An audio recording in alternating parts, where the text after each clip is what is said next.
What we're doing today is we're filming Michonne's coming into the prison. Action!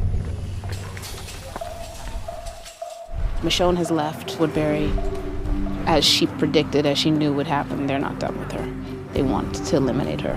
When Michonne arrives at the prison in episode 7, she's covered with gore from her fight with Merle and some walkers in episode 6.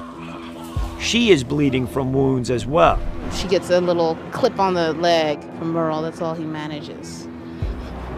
That's all he manages. You should see the other guy.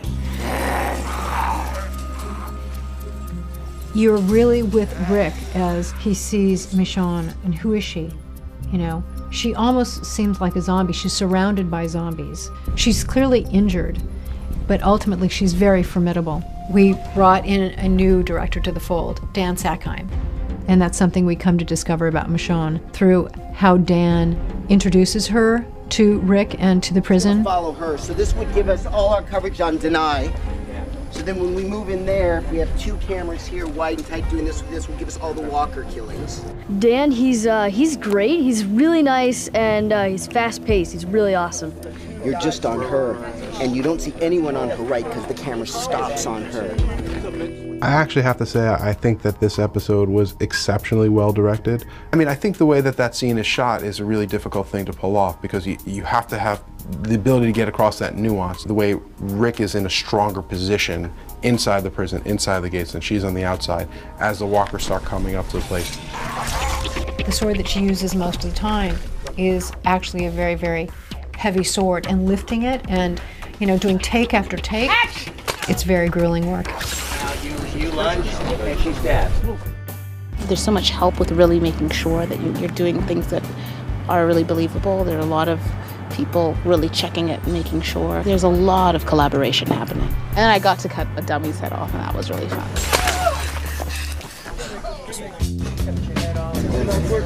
The head is held on by a magnet and knocked off by a sword. I've got a fiberglass helmet that's around me and all the polyfoam protects me. As long as she doesn't swing at my legs, I'm okay. I can't see. It's an interesting contraption to try and get into. There's a ring of vinyl tubing inside the neck of the rig that goes to a fire extinguisher that's charged with the blood that we use. And on action, Kevin was at the fire extinguisher and he unleashed the blood. We had a live cast of an actor. This is a rigid urethane foam, and we picked an extra who was similar in facial features to the head that we used. She gets close with that thing. She does.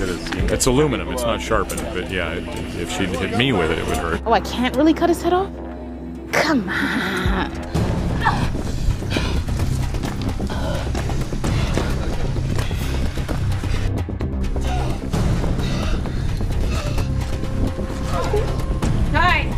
Should we help her? I shoot 3 walkers. I got to kill more walkers in like 20 minutes than I did all season last season. Just love that sound. It just echoes through the woods. It's awesome. Yeah. This guy's a magician. With episode 1 this season, Scott gets an interesting new plot point. He loses his leg. So what we do is we shoot Scott with the green sock on and some tracking points. And what we'll do is digitally put the rest of the bandage on and paint it out. It creates a whole new set of challenges of how we position Scott and try to make it so we stay on our budget, as well as making Scott look like he's got 1 leg. Are you saying that this costs more than me? Is she bit? I think that's even shocking to her, that she was actually able to be that weak, that actually occurred. I think she's fighting it tooth and nail. She's fighting her own weakness to the very end. But, you know, everyone has their limits. And I think there's also part of her that realizes she's somewhere safe. The Walking Dead. All new episodes Sunday nights at 9, only on AMC. For more exclusive video, go to amctv.com.